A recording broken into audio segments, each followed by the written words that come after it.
Kali ini kita bakal bahas lengkap Infinix Smart 8 dan menurut saya ini ada peningkatan yang cukup bagus dari segi layar, performa, dan desainnya pun ini cukup bagus. Oke, nggak usah nunggu terlalu lama, mari kita simak video pembahasannya.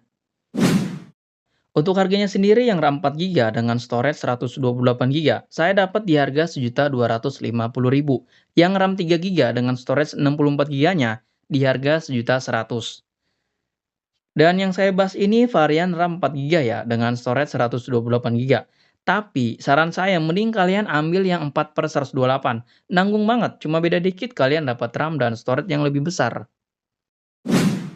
Di harga 1 jutaan kalian dapat desain yang lumayan lah, nggak ketinggalan zaman karena rata-rata desain kamera itu kiblatnya lebih ke arah iPhone ya. Di sisi kanan kamera ada flash yang bentuknya ring light, yang jumbalannya itu LED-nya ada 4 ya. Ini serius, kayaknya lebih terang flashnya dari sekelasnya. Dengan finishing desain retro atau kotak, kalau kita rasain nih, ada garis vertikalnya yang membuat desain ini nggak terlalu licin.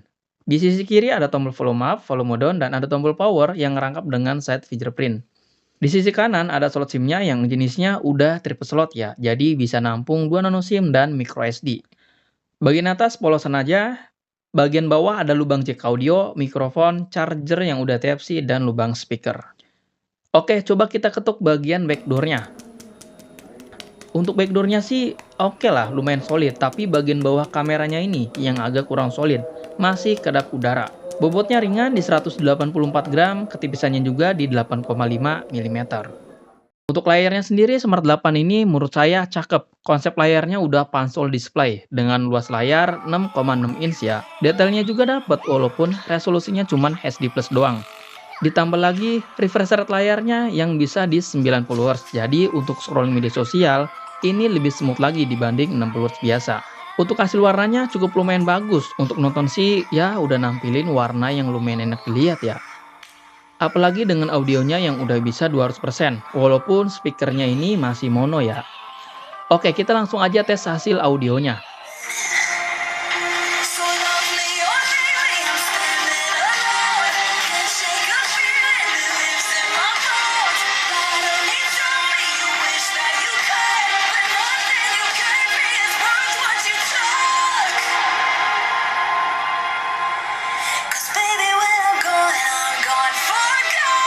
Untuk hasil audionya di 200%, kualitasnya agak kurang.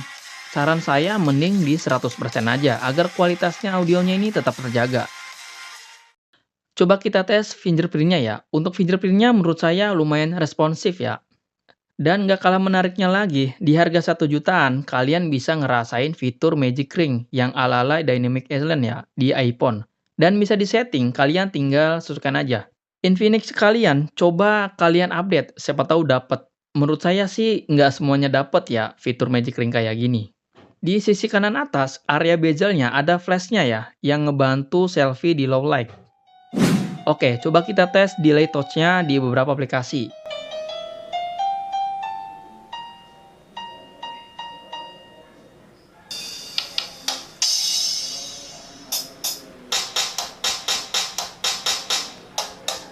Untuk delay touch-nya ini masih kerasa delay-nya ya, apalagi di aplikasi piano.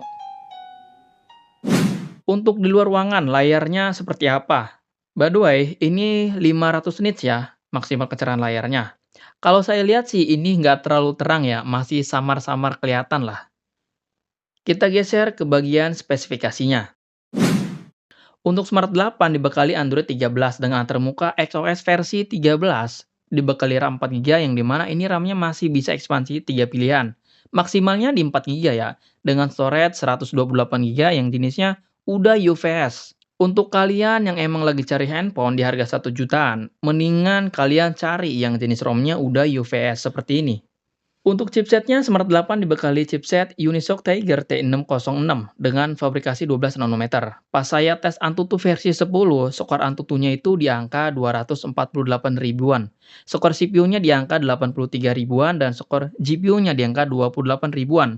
Serta di 3D Mark Wildlife-nya skornya di 422 dengan average frame rate di 2,53 fps. Di mode Wildlife stress test-nya stability-nya dapat 98,8%. Unisoc Tiger T606 di harga 1 jutaan, lumayan lah kalau kita bandingkan mungkin ada di G80 atau G85. Kemudian untuk urusan sensor di sini terbilang lengkap ya, terutama sensor gyronya udah ada walaupun jenisnya masih software. Untuk konektivitasnya nih, di Smart 8 ini belum ada NFC-nya ya. Kemudian untuk game di sini saya tes game Mobile Legends. Untuk settingannya, refresh rate-nya mentok di super dan grafisnya bisa di ultra. BTW, saya nggak nemu mode gamenya dari tadi ya. Kalau misalkan saya nemu nanti saya update di kolom komentar. Atau emang Smart 8 ini nggak ada mode gamenya? Yang saya rasakan untuk game yang satu ini lumayan agak lancar ya, tapi kadang settingannya itu turun ke tinggi FPS-nya. Kayak kepaksa aja gitu. Untuk suhunya sih ini lebih ke aman, nggak nget-nget banget. 30 menit main game hanya memakan daya baterai 7% aja. Untuk urusan performa, Smart 8 ini menurut saya sih terbilang cukup-cukup aja. Untuk baterainya standar ya pada umumnya di 5000 mAh dengan daya charger 10 watt. Pas saya tes 31 menit dapat 17%, di 1 jam dapat 32%. Tahun 2023 pakai 10 watt mungkin kurang serak aja, apalagi untuk daily yang emang ngejar waktu dan yang nggak mau nunggu ngecas kelamaan. Tapi kembali lagi, ini hanya 1,2-an harganya yang cukup murah. Oke, di sini saya mau tes apakah Infinix Smart 8 itu bisa berbagi hotspot atau WiFi yang terhubung oleh dia, atau malah nggak bisa.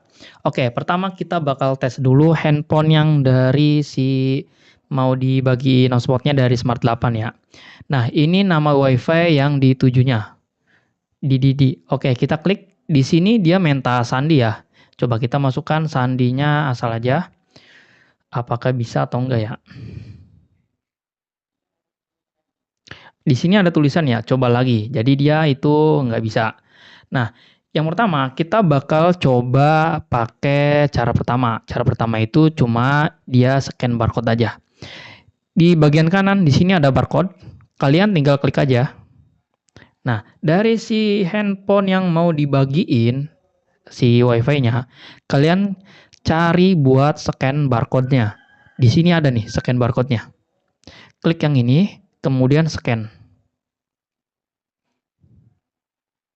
Oke, ini terhubung langsung ya, tanpa masukin sandi dan handphone ini juga nggak tahu sandinya berapa. Kemudian kita tes dulu. Di sini data seluruhnya mati ya, dia off. Oke, kita bakal tes coba TikTok.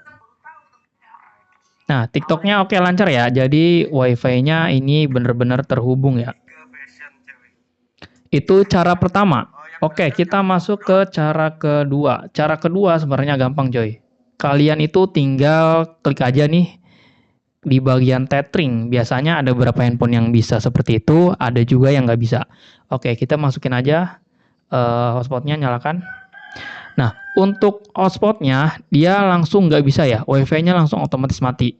Jadi si Infinix Smart 8 ini cuman bisa berbagi hotspot lewat barcode aja. Oke, kita masuk ke bagian menu kameranya. Untuk menu kameranya di sini ada video singkat, bisa di 2 kali zoom in, dan di sini bisa diatur kecepatannya ya.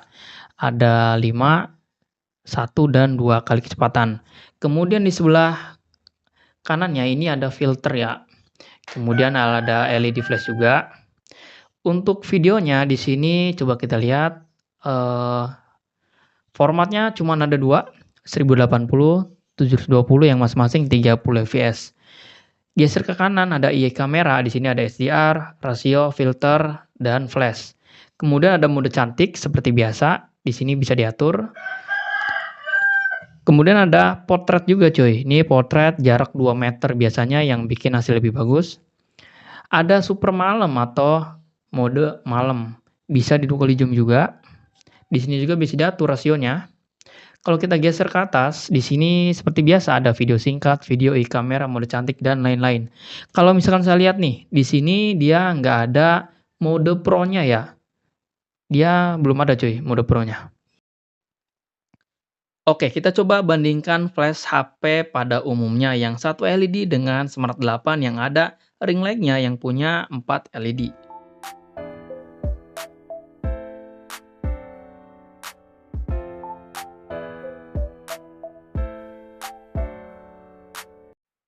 Untuk kamera selfie-nya, Infinix Smart 8 ini dibekali kamera selfie 8 megapiksel. Megapiksel yang kecil, tapi kita lihat hasilnya. Di mode malam selfie-nya, ini nggak ada perbedaan yang signifikan ya. Kalau saya lihat nih, ini hampir sama ya. Untuk hasil kamera depannya di siang hari, menurut saya sih ini lumayan bagus ya. Untuk detailnya ya udah pasti kurang lah, karena hanya 8 megapiksel doang. Di beberapa kondisi cutting potretnya kurang rapi, tapi overall ini cukup dari hasil yang hanya 8 megapiksel aja.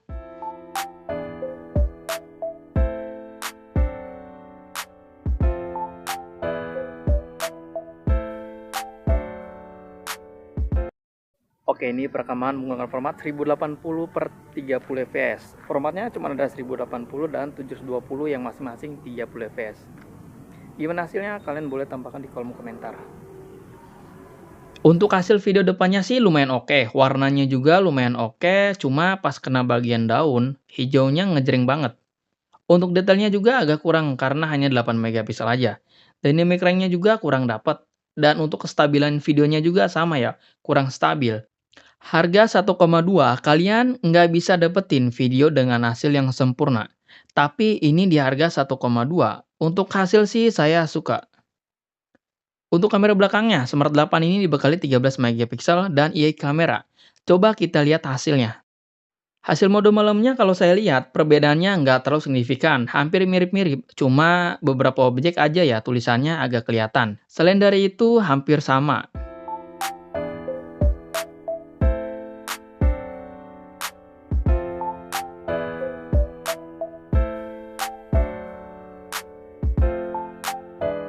Untuk hasil di siang harinya sih oke, warnanya agak sedikit naik, saturasinya.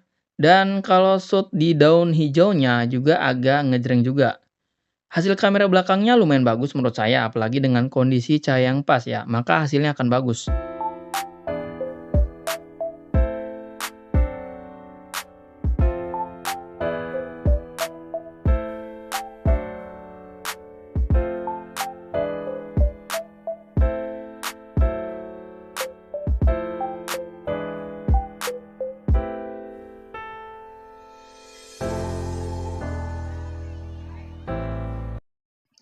Oke, ini perekaman menggunakan format 1080 per 30 fps. Hasilnya gimana?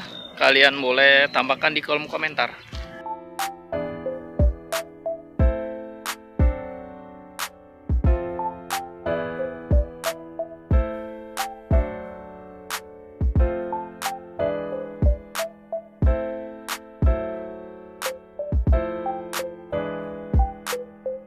Hasil dari video belakang untuk kestabilannya udah pasti kurang ya. Stabilnya sih menurut saya ini seadanya aja. Dynamic range-nya ini lebih baik dibanding hasil video depannya. Cuma pas kena bagian daun-daun hijaunya agak naik ya saturasinya. Nggak real mendekati hijaunya. Overall ini cukup bagus dari harga yang cuma 1,2an aja. Dari semua spek yang saya bahas gimana menurut kalian? Infinix Smart 8 ini yang harganya murah. Walaupun ada beberapa yang kurang, salah satunya kecepatan charger yang masih di bawah standar, hasil speaker 200% yang kualitasnya menurun, belum ada mode gamenya juga. Tapi selain dari itu, Infinix Smart 8 ini ada peningkatan ya dari seri sebelumnya. Salah satunya nih, jenis ROM yang udah UVS, refresh rate yang udah 90 Hz yang bikin lebih semut lagi layarnya, chipset performa yang sebanding di harga 2 juta lebih di brand besar ya. Jenis layar yang kekinian dengan harga yang lebih murah. Ini bisa dijadikan opsi untuk kalian yang masih bimbang. Mungkin segitu aja pembahasan dari saya. Sampai di sini dulu video dari saya. Sampai ketemu lagi di video selanjutnya.